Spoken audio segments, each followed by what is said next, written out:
Hello and welcome. You are listening to Renegade Files, your encrypted transmission for paranormal events, unexplained mysteries, and crazy cultural analysis. I'm your host, Lex Gordon, coming to you comfortably in command from the Jungle Villa Outpost, deep in the uncharted tropics. This is Renegade Files episode 106, Dream Control. The nightmare science of subconscious manipulation. Throughout history, dreams have been considered everything from sacred to meaningless, depending on cultural perspective. Dreams were thought to be messages from gods, random noise from the brain, or emotional residue from waking life. But regardless of interpretation, dreams shared one defining trait. They were private. But is that still true? On this episode of Renegade Files, we'll explore the real science of dream influence and the documented research into how sleeping minds can be guided, nudged, or deliberately steered. This is a crazy one. These aren't theories, but published experiments.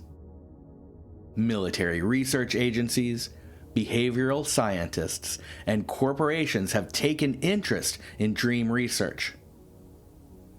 We'll explore their public papers, grant language, and documents obtained through Freedom of Information requests, and ask the serious questions about ethics, rights, and possibilities. From ancient incubation rituals created to receive visions, to modern neuroscience that maps sleep stages with surgical precision. We'll follow the science as it becomes, like the Death Star, operational, and we'll examine what researchers openly say they want to achieve. In this episode, we'll learn how dreams might be controlled, and if dream manipulation is happening, how we can recognize and stop it. So come with me now and dive deep into the sleepy, creepy world of dream control, the nightmare science of subconscious manipulation. Real fast, and before we start, I'd like to mention right now we're conducting a follower drive. It's simple, totally free for you to help, and takes literal seconds. My goal is to build our followers on Spotify, Apple, and wherever you're listening, not for vanity for my reasons, but for helping other listeners find Renegade Files. More followers helps people find Renegade Files because more followers means that the platforms show us to more listeners. On Spotify, tap Renegade Files under the episode title, then hit follow. On Apple Podcasts, open an episode, tap those three dots at the top right, then hit Go to Show, hit those three dots again, and then tap follow. Anywhere else, just hit follow on the show's main page, or maybe subscribe in places like YouTube. If you could please do this as a favor to me and help Renegade Files hit our goal of 100,000 followers. If you're already a follower, you can still help by sending your friends to therenegadefiles.com and suggesting they follow us on their favorite platform, because following Renegade Files is free, easy, and keeps you connected to new episodes. Thank you so much. Now, let's get into this wild ride. Part 1. The ancient foundations of dream intrusion.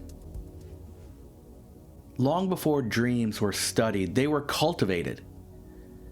In the ancient world, sleep wasn't considered a passive state. It was understood as a threshold, a crossing point where the mind loosened its grip on the physical world and became receptive to higher forces. Dreams weren't private fantasies, but messages from the gods. In ancient times, dreams mattered, and much attention was paid to entering them correctly. Across cultures, separated by geography and time, we see the same idea reappear. If a person sleeps in the right place, under the right conditions, after the right preparations, their dreams will change them, and those changes will remain. In ancient Greece, this belief was formalized into practice through incubation temples dedicated to Asclepius, the god of healing. Sick people would travel long distances to sleep inside these temples, following strict rituals of fasting, purification, and suggestion. They were instructed on what to expect. They were told the god would appear. They were primed to receive guidance or cures through their dreams. The temples controlled the environment, the narrative, and the psychological state of the dreamer. The person entered sleep already carrying an idea of what might happen. The resulting dreams were then interpreted by priests, reinforcing belief in the system. The healings were physical, psychological, or symbolic, with the dream space intentionally shaped to these ends. The Romans adopted similar practices. So did the Egyptians, who recorded dream manuals that categorized visions and prescribed meanings. In these cultures, dreams became healing interfaces. This pattern extends beyond formal religion and into folk magic, shamanic traditions, and early occult practices. Across indigenous cultures, dream states were entered deliberately through consuming herbs, through rhythms, chanting, and isolation. Vision quests involved sleep deprivation followed by controlled rest and meditation, essentially. Shamans learned to navigate dreams as places where knowledge could be accessed, enemies could be confronted, and futures could be glimpsed. Again, the common thread was intent. As belief systems shifted and the modern world emerged, dreams retained their importance. During the Enlightenment, dreams became less divine and more mechanical, but even as gods receded, the influence remained. By the late 19th and early 20th centuries, psychology began to take dreams seriously again, though under a different lens.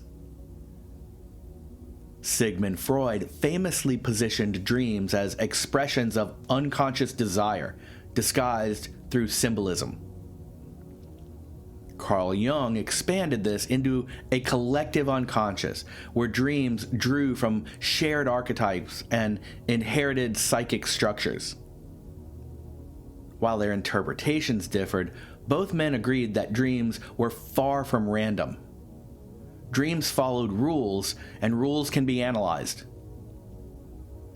Hypnosis emerged at the same time alongside these theories, offering a bridge between waking suggestion and altered mental states. Hypnotic trance demonstrated that a person could be guided into a condition where critical thinking softened and imagination became dominant. Subjects could experience vivid internal realities, accept implanted suggestions, and later act on them without conscious recall.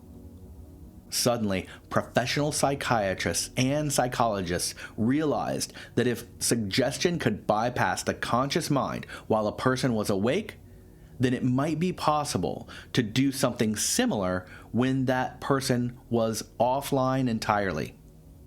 Early researchers understood that sleep and hypnosis shared key features: reduced external awareness, heightened suggestibility, a shift in how the brain processes information.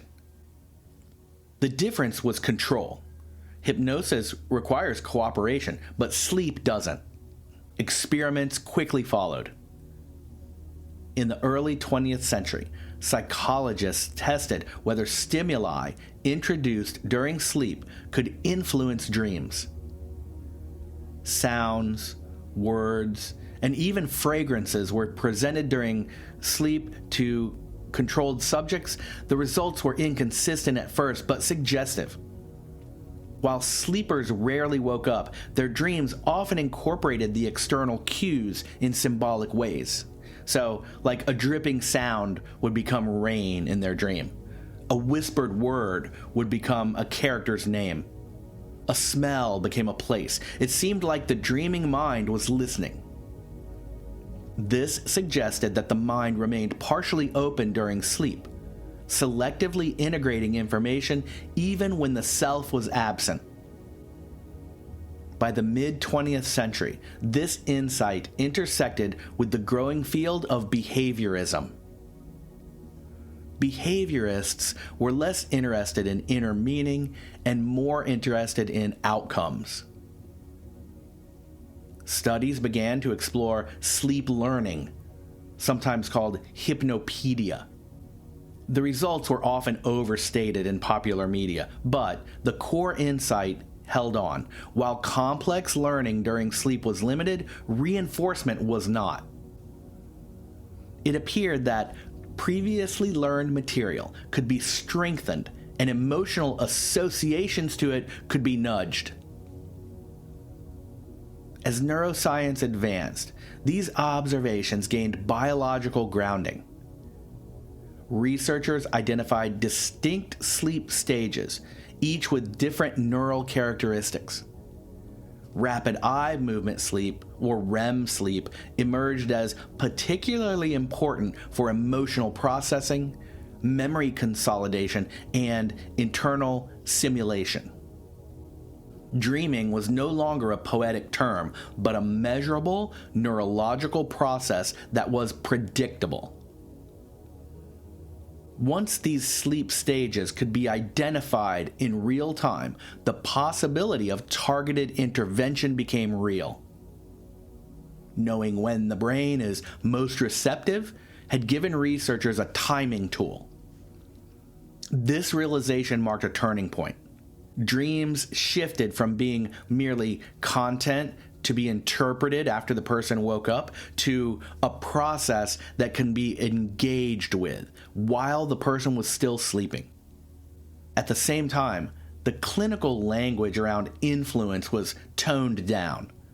Instead of control, researchers spoke of modulation. Instead of intrusion, they started to talk about guidance. Ethical framing focused on therapy, healing, and self-improvement. But the underlying mechanism was the same as it always had been: introduce an idea, shape the expectation, and deliver a stimulus when defenses are down. The ancient incubation temples had done this through ritual and belief. Modern psychology did it through electrodes and controlled environments. Different tools, same idea. By the time the late 20th century arrived, the foundation was set. Dreams were no longer mystical accidents. They were systems that could be mapped, entered, and influenced. What had once been the domain of priests was now the domain of researchers and scientists, and eventually institutions with far greater reach than any of those individuals. This led to another important shift. This is where dream privacy begins to erode. Once dreams are understood as functional mental environments, rather than untouchable inner sanctuaries, the question is no longer whether they can be entered, but who gets to, and how, and for what purpose. Suddenly, a person's dreams were no longer beyond the reach of institutions with resources and agenda. In the next phase of this episode, we will see how dreams stopped being studied for meaning and started being studied for utility. Into this darkness is where we go next. If you enjoy these investigations and want to help keep this independent show alive, join the Renegade Files agency on Patreon. Your support there directly funds the creation of episodes just like this one, and it helps keep this show going. Every new agent gets bonus episodes that aren't available anywhere else, the dark intel files for each episode, and secret dispatches from me. All of this only available to the RFA agents on Patreon. But more than that, you become part of the small group of listeners who make this work possible. If you believe in digging deeper, questioning the status quo, and keeping truth alive, join me at patreon.com/renegadefiles. There's a link in the show notes. And become an RFA agent today. You can try it out totally free for an entire week. And thank you to the agents there already. You make this show possible. Part 2. The science goes operational. By the late 20th century, dream research had moved beyond theory and interpretation. Advances in neuroscience, computing, and sleep monitoring had transformed sleep from a mysterious interior experience into a measurable biological process. By the early 2000s, this line of research had acquired a formal name: targeted dream incubation. The principle behind targeted dream incubation is straightforward. If a stimulus can be delivered at a precise moment during sleep, when the brain is already engaged in memory processing or emotional integration, that stimulus can be woven into the dream narrative. Once embedded, the associated emotions and associations can be processed alongside a person's existing memories. Targeted dream incubation is a modern name for an old idea. Introduce a cue while someone is sleeping, and you can shape what their mind does while their consciousness is offline. In academic research, this is often discussed under a broader umbrella called targeted memory reactivation. The focus isn't always on making a person dream a specific story, but on reactivating a specific memory, emotion, or association during sleep so it becomes stronger, weaker, or altered by the time they wake up. One of the landmark demonstrations came from Bjorn Rosch and Jan Bourne and their colleagues in the mid-2000s.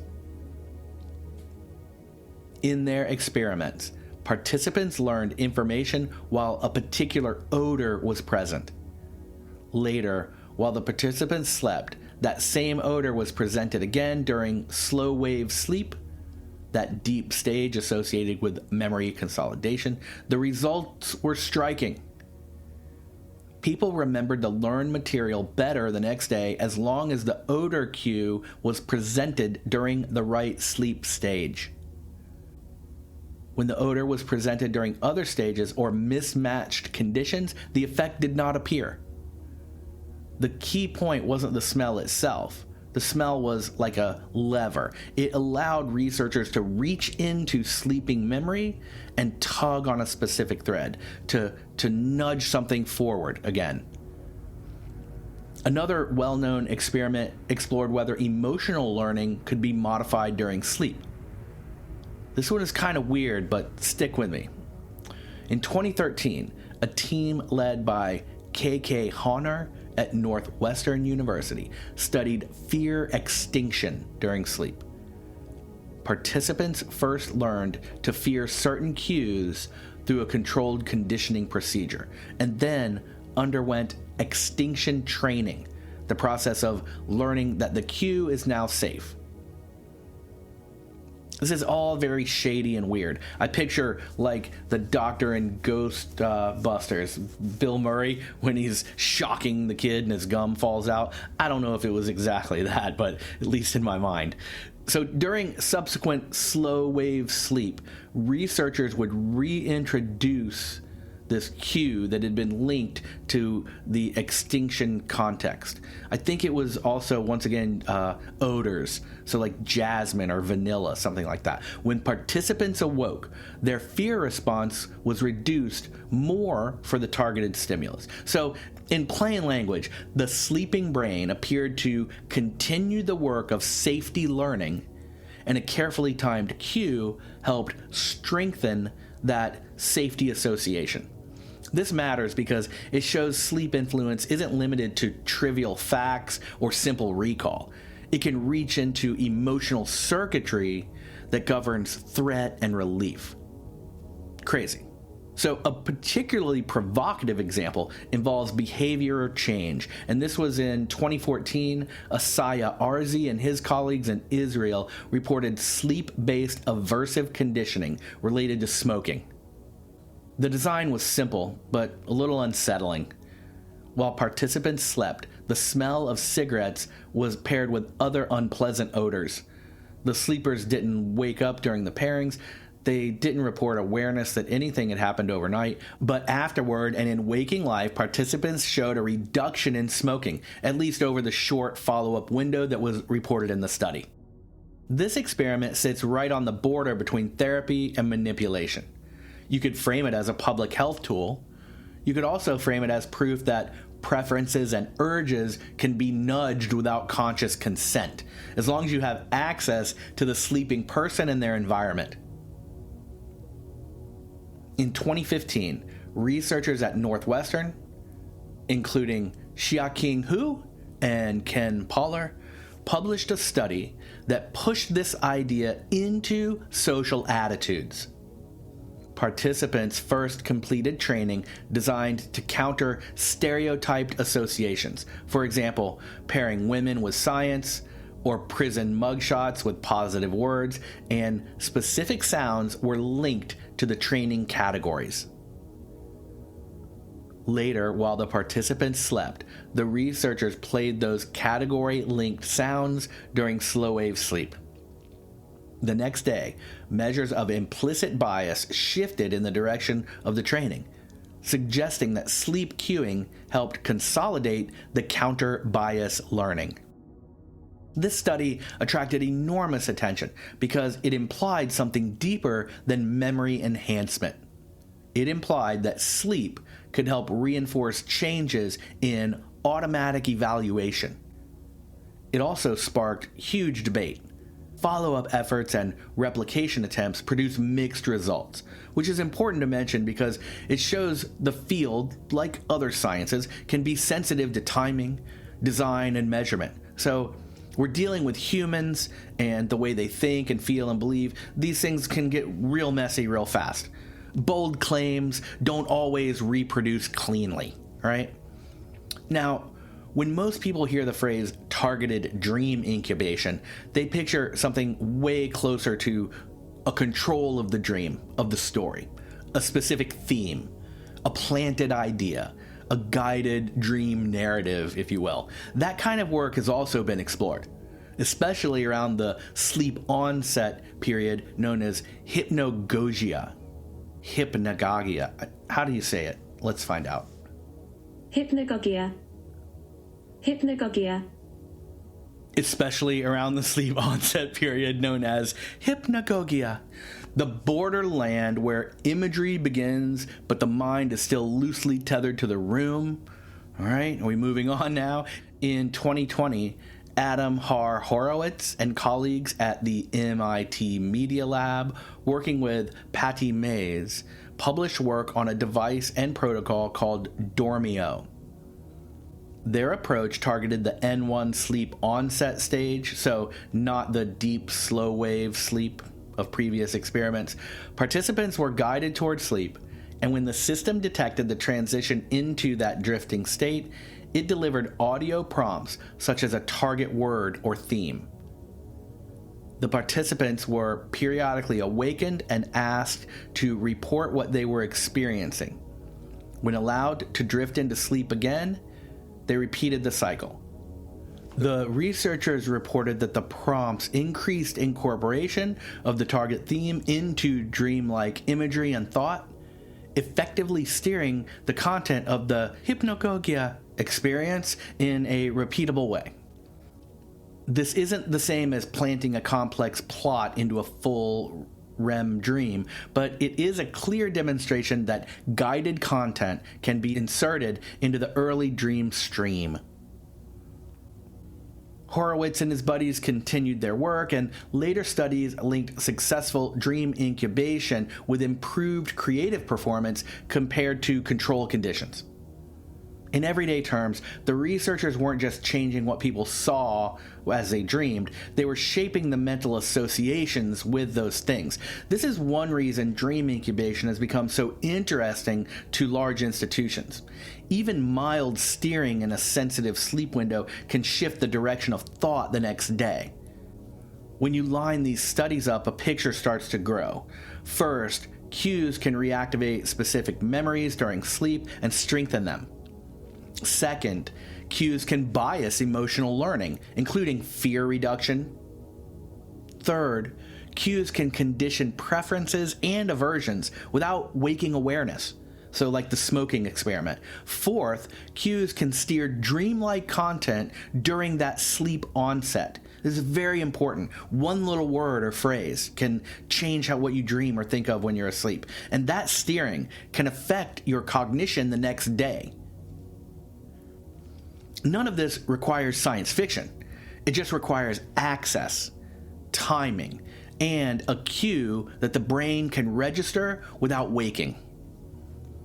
So this is the operational reality. Dream influence is not a single breakthrough. It's a toolkit built from many experiments, refined across decades, and increasingly easier to deliver into the modern bedroom. And once a toolkit like this exists, the only remaining questions are: who is allowed to use it, what counts as consent, and how a person would ever know the difference between an authentic dream and an engineered one. So, what has made studies like these especially powerful in the absence of a person's resistance when they're asleep is the fact that that absence takes away their judgment. While awake, people filter information through skepticism, identity, belief, and experience. During sleep, those filters are largely gone. The mind doesn't argue with what it encounters, it just accepts it. Neuroscience confirmed that the sleeping brain was far from idle. During certain phases, especially rapid eye movement sleep, neural activity resembled waking consciousness. Emotional centers are active, memory networks are engaged, the brain is recognizing information, reinforcing connections, and weakening others. In this state, the mind is not only active, but it's also exposed. As these findings accumulated, ethical framing became increasingly deliberate. Academic papers and grant proposals emphasized therapeutic applications. Targeted dream incubation was described as potential treatment for anxiety disorders, post-traumatic stress, and phobias. Researchers discussed the possibility of reducing fear, reinforcing positive associations, and easing emotional distress. These goals aren't insincere, the potential benefits are real, but the underlying mechanisms are indifferent to intent. The same process that could reduce fear could also increase fear. The same techniques that could soften traumatic memory could influence and derail recollection. Emotional association, once understood as a lever, can be moved in either direction. This neutrality became increasingly significant as institutional interest grew. Organizations concerned with performance, resilience, and behavioral optimization started to take notice. Sleep was recognized as a critical factor in decision-making, emotional regulation, and long-term mental health. Any method that could influence these processes without additional time or effort was attractive. publicly available research language began to reflect this shift. Studies explored how sleep-based interventions could accelerate learning, stabilize emotional responses, and improve cognitive endurance. The tone was clinical and cautious, but the implications broad. What distinguished this phase of research from earlier psychological experiments was scale. Ancient incubation rituals influenced one person at a time with controlled cultural context. Early hypnosis required direct interaction between practitioner and subject. Modern dream research operates within systems that can be automated, repeated, and applied widely. At the same time, this research began intersecting with consumer technology. Devices designed to monitor and improve sleep entered the marketplace quickly. Sleep trackers measured movement, heart rate, breathing, all that. Smart speakers occupied all of our bedrooms. Wearable devices promised better rest and improved health outcomes. Mobile apps offered guided relaxation that continued as users drifted into sleep. Each of these systems have access to the sleep environment in order to work. They listened for changes in breathing and movement. They monitored sleep stages. They responded by adjusting sound, light, or vibration on the surface. These interactions were benign and often beneficial. Users reported better sleep, greater awareness in their daily life. But access itself has changed the equation. A system that can detect when a person enters a specific sleep phase also knows when the brain is most receptive. A device that delivers sound to improve sleep can deliver other forms of sound just as easily. Once the infrastructure exists, purpose becomes a matter of programming rather than possibility. This is where the boundary between observation and influence begins to blur. Most consumers assume that sleep remains a private experience, even with technology present. The devices are thought of as passive tools, responding only to physical signals. Few considered the implications of systems that not only monitor our sleep, but interact with our sleep in real time. The distinction between assistance and intervention can be really subtle. A sound intended to promote relaxation still enters your dream. An audio cue designed to smooth sleep cycles becomes part of this internal narrative. The difference lies in not whether influence occurs, but in how deliberately it is shaped. As these technologies became normalized, popular culture began reflecting the same concerns from another angle. Films like Inception dramatized the idea of entering a dream to plan an idea so deeply that it felt self-authored. And this was far beyond the time of Siri, if I'm remembering correctly. While fictionalized, the premise here resonates because it mirrors real research findings. The most effective influence on a subject is one that they believe they originated internally. The film Being John Malkovich, also older at this point, but that explored a related anxiety. The discomfort in that story comes not from overt control, but from the erosion of mental authorship. The question isn't simply who's influencing thought, but who is thinking thought. These narratives continue to strike chords because they articulate an unease already present beneath the surface. As people became more aware of how beliefs can be shaped through media, advertising, and information environments, the idea that dreams might also be accessible starts to feel less absurd and more inevitable. This concern echoes earlier Renegade Files investigations into perception shaping, psychological framing, and influence operations. Those episodes examined how environments can be structured to guide belief without overt coercion. Check out Renegade Files episode 53, Mind Control and MK Ultra to take a dizzying deep dive into mind manipulation on a deep state scale, with some special guest appearances by the Satanists. Not literally. And while we're paused here, be sure to check out the new Renegade Files merchandise. You can find a link in the show notes or at therenegadefiles.com. Grab a t-shirt, a long sleeve tee, a super cool hat, and more at our official store. Link in the show notes. The prices are set to make the merchandise fun to get, so visit the new shop today and represent Renegade Files on the street. Thank you. So dream research extends this principle that our dreams might be accessible into crazy areas.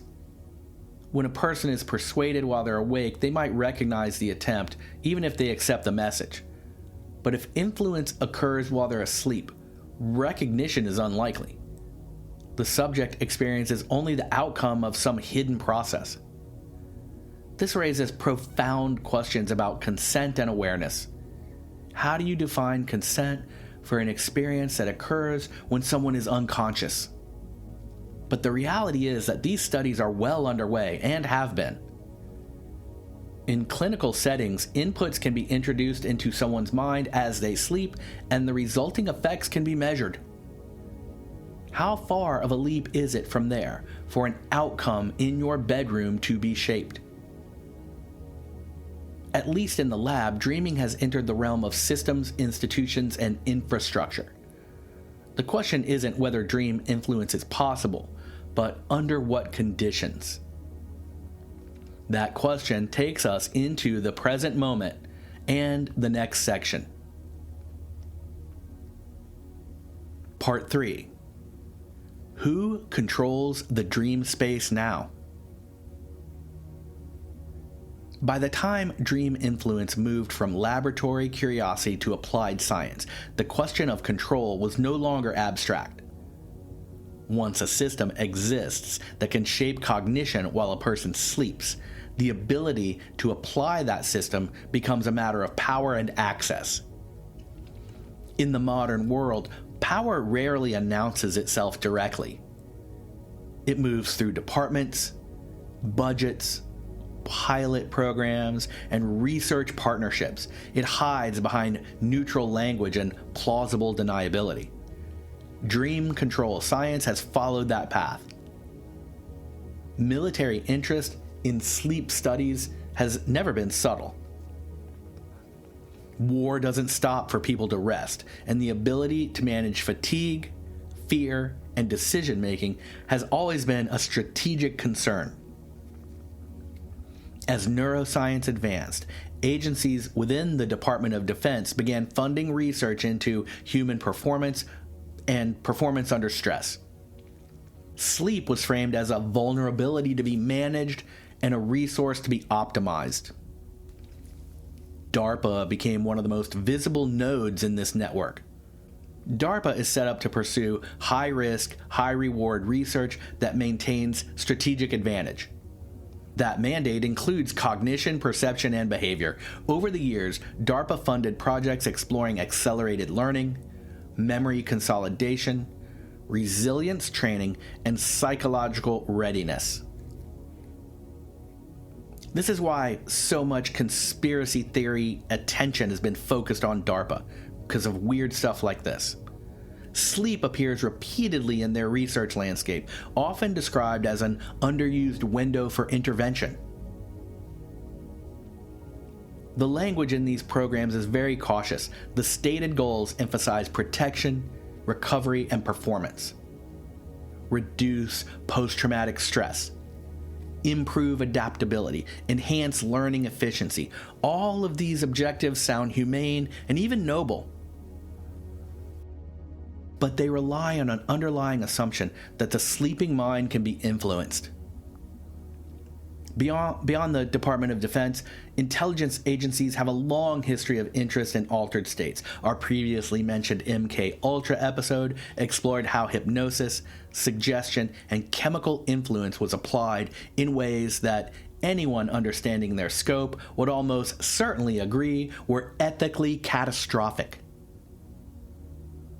MK Ultra taught us that consciousness can be manipulated, and the most effective manipulations are often invisible to the subject, at least the delivery mechanisms are. So modern dream science has unfortunately inherited this legacy. Just like MK Ultra, modern dream research has embedded itself within legitimate academic partnerships, private contractors, and dual-use research. A study that improves trauma recovery for veterans also advances knowledge about emotional processing during sleep. A program that accelerates language learning also refines techniques for memory reinforcement without a person's awareness. Often these studies serve multiple masters. This is where conspiracy begins to feel less like fantasy and more like pattern recognition. Control doesn't require a single hidden program with a sinister name. It just emerges from alignment. When military needs, academic incentives, and corporate infrastructure all start to point in the same direction, we get results and we get movement. Things don't always have to be centrally planned to be controlled and aligned. George Carlin told us this in his famous interview. I think I've mentioned that clip before. The private sector plays a crucial role here. Technology companies now literally occupy our bedrooms. Devices that listen, monitor, and respond are marketed as convenience and wellness tools. You may be listening to this episode on one of those very devices now. What is it cataloging about what I'm saying? Smart speakers remain active even when we're asleep. Wearable devices collect biometric data cautiously. Sleep apps guide our breathing, play audio, and track cycles in real time. These systems aren't hidden and classified, they're decorative and subscribed to. Yet they generate data that intelligence agencies once could only dream of collecting. Your patterns of sleep, your emotional responses, your stress indicators, behavioral changes over time. When such data is aggregated, anonymized, and analyzed, it becomes a map of human vulnerability and habit. And all of this data paints an accurate picture of our habits and our lives.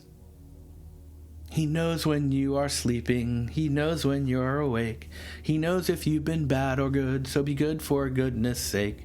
It starts to get a little creepy when you think of it like that. When it comes to outside manipulation of our dreams for some clandestine reason, the only question is, how direct does this access have to be to become useful? Do Wi-Fi connected speakers do it? We used to think that spying or slipping us a drug to alter our mind was the train of physical cloak and dagger espionage. So we have seen that these experimental studies and programs geared toward influence and control through dreams already exist. Governments openly acknowledge psychological operations aimed at shaping perception and morale. Information warfare is now a standard military doctrine. Social media manipulation, narrative shaping, and behavioral nudging are discussed openly in strategic think tanks. So it really isn't a stretch to think that these same organizations, given access to private sector devices that we also know they can accomplish if that's their goal, might use something like Siri or Alexa to monitor a person's activity, open a channel when the person is sleeping and dreaming, bypass any debate, resistance, and even awareness, and insert some political or ideological idea. Is that really so impossible to imagine?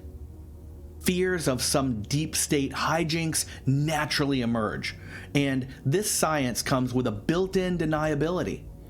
If a person wakes up with a new association and a lessened fear or a reinforced belief, how would they ever trace it back to some clandestine dream intervention? Even if you were asleep and your husband, wife, partner, significant other, weekend hookup, or other endless euphemism was awake next to you, When the dream hijackers slip the repeated phrase, "We must invade country X for our own safety. We must invade country X for our own safety," into your mind through your Wi-Fi bedroom speaker, and your awake friend recorded a video with sound of it happening on their phone and uploaded it to half a dozen video apps, even in that case, their video would be ridiculed as fake in the comment section, and that would be that. Some people imagine that regulation will stop abuses like this. These are the same people that ride their bike on the side of the road 40 feet from a bike path because it's against the law for you to hit them with your car. They imagine that ethics boards and oversight committees will prevent this misuse. Whatever. Look at our history. Oversight always lags capability, and ethics laws or changes only come long after damage is widespread, even if then. Dream influence presents an even more unique challenge because harm may never be visible in the traditional sense. There's no bruise, no document leak, no clear victim narrative. It's just a shift in someone's belief, a changed attitude about some politician, or a feeling that a new idea came to you naturally. The only injury is a violation of your informed consent and the fact that someone else has altered your free will.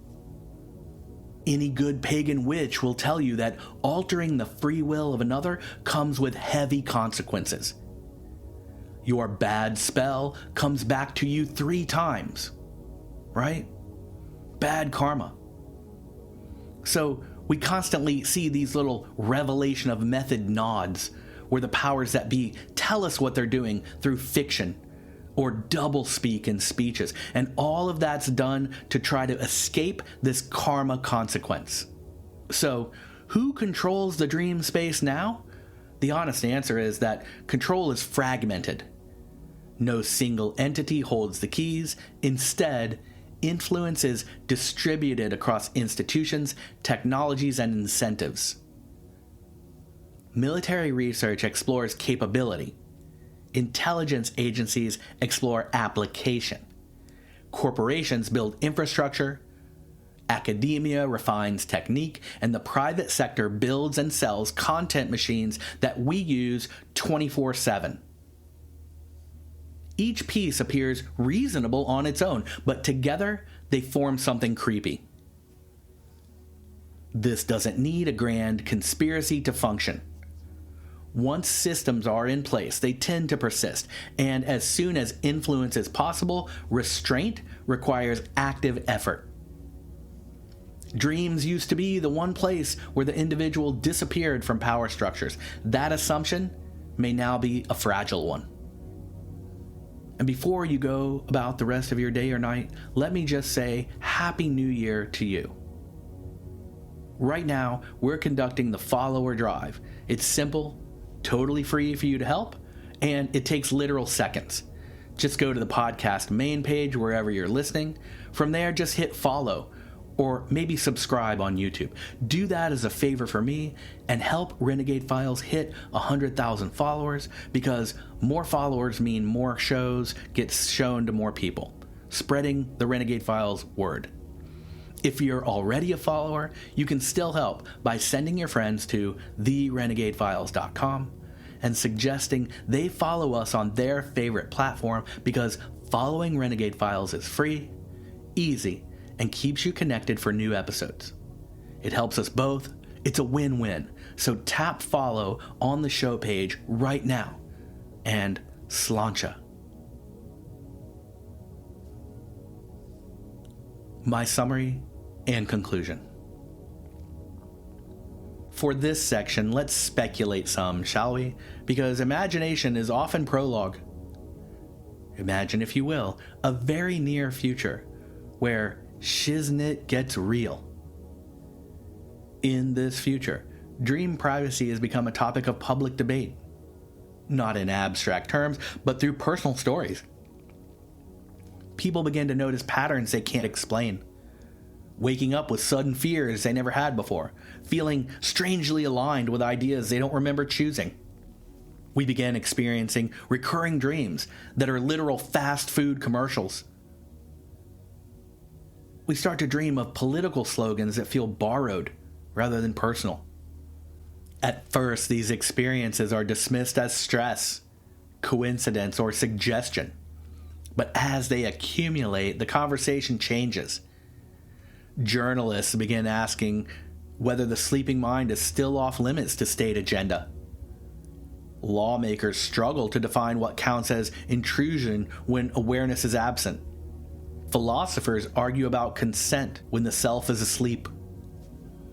And as always, the market responds faster than regulation. Companies begin offering dream protection devices, hardware that promises to shield bedrooms from external signals. White noise generators marketed not as relaxation tools but as interference devices, dream scramblers. Apps appear that claim to filter out dream input and randomize neural receptivity. Headbands, helmets, and sleep masks lined with proprietary materials, marketed with language borrowed from cybersecurity. Protect your mind. Secure your sleep. Encrypt your dreams. Some people build elaborate sleeping environments. Rooms lined with insulating materials. Devices are disconnected at night. Analog alarm clocks become all the rage. Smart speakers are unplugged. Sleep becomes intentional again, guarded like a resource rather than surrendered as a necessity. Conspiracy theorists claim that metal roofs are natural Faraday cages and block intrusive dream signals. Then, strangely enough, big government departments and regulatory bodies start to outlaw metal roofs, citing new environmental impact studies, saying that galvanization of metals erodes the ozone layer and the reflective metal of home roofs increases global warming. Communities form around the idea of dream sovereignty. Groups like the Free Dream Society emerge, and they treat sleep as a sacred private right. Slogans arise like, "Free the Dreamers," or "Keep your agendas off my dreams," and "My dreams, my choices." Rituals arise. No screens before bed, no audio input during sleep, journaling in the morning to reinforce ownership of your waking thoughts, practices designed to anchor and remember your identity before you go to sleep. In this future, some governments react defensively. Regulations appear that limit what devices can do during sleep. Data collection is restricted. Certain forms of sleep interaction are banned outright, at least on paper. But enforcement lags behind innovation, and exceptions quietly proliferate under national security language. Other governments move in the opposite direction. They argue that dream influence is inevitable and that regulation should focus on control rather than prohibition. State-approved sleep programs are proposed for mental health, productivity, and social cohesion. Participation is voluntary at first, opt-in systems framed as benefits rather than obligations. The line between wellness and compliance grows very thin. Culturally, paranoia and self-doubt increase. People begin questioning the origin of their own ideas. Was this belief framed through experience, or did it arrive fully assembled while I was sleeping? Is this fear mine, or was it encouraged? Did this motivation come from desire or from conditioning? Like the replicant in Blade Runner, are these my memories or implants from the Tyrell Corporation inserted? A past that is gifted, memories installed to cushion my emotions. This uncertainty has a psychological cost. When authorship of thought is unclear, identity becomes fragile, self-trust erodes. And yet, alongside this anxiety, something else emerges: awareness. People begin taking their inner lives seriously again. Dreams regain importance, not as entertainment, but as territory. We begin to think of critical things because our waking mind is more sacred. and the sleeping mind becomes something worth defending. Conversations in mainstream culture shift to mental autonomy. Schools teach kids how to influence work, not just while they're awake, but while they're asleep.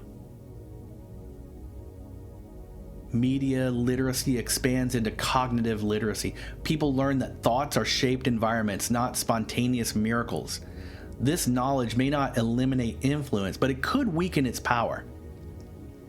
Hope doesn't come from building perfect mind shields or retreating entirely from technology, but from understanding that the mechanics can be recognized when something feels off.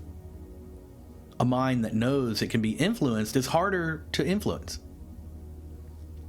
Practices emerge that emphasize grounding, reflection, repetition of self-chosen values, writing, meditation, deliberate quiet before sleep. These become acts of resistance. The future doesn't belong entirely to controllers. It belongs to those who remain curious about their own interior lives. If a future where agencies and companies can access our dreams exists, dreams may never return to complete privacy.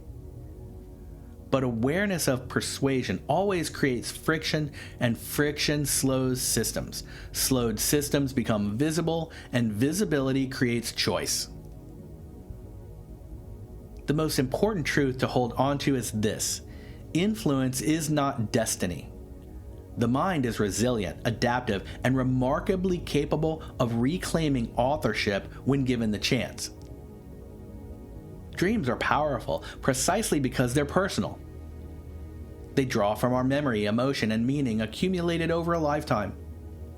No system can fully overwrite that complexity without leaving traces. The future will test the boundaries of the self in ways previous generations never imagined. But it will also force us to decide what we value enough to protect. The dream space now seems to be contested. As with any contested ground, the outcome depends on whether those who inhabit that ground understand its value, even while they're asleep. And that's where this episode leaves you, not with certainty, but with attention. Because the most powerful defense of the mind has always been the same: knowing how much the mind matters.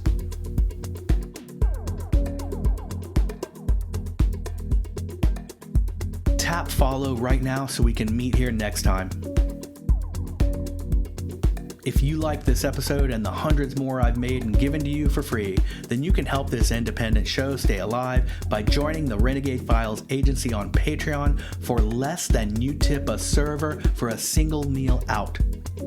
Your support there directly fuels the production costs of this show so we can explore these crazy mysteries together.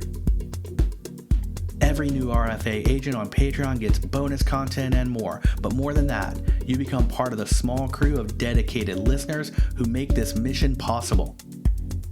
If you believe in digging deeper, questioning the narrative, and keeping truth alive, visit patreon.com/renegadefiles. There's a link in the show notes. You can try it free for an entire week. You can become an RFA agent today, and to those of you already supporting the show there, thank you so much.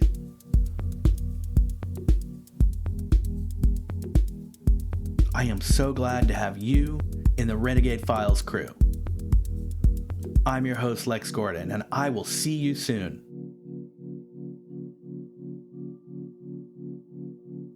Stay wild, Electro Child. Stay wild, Electro Child.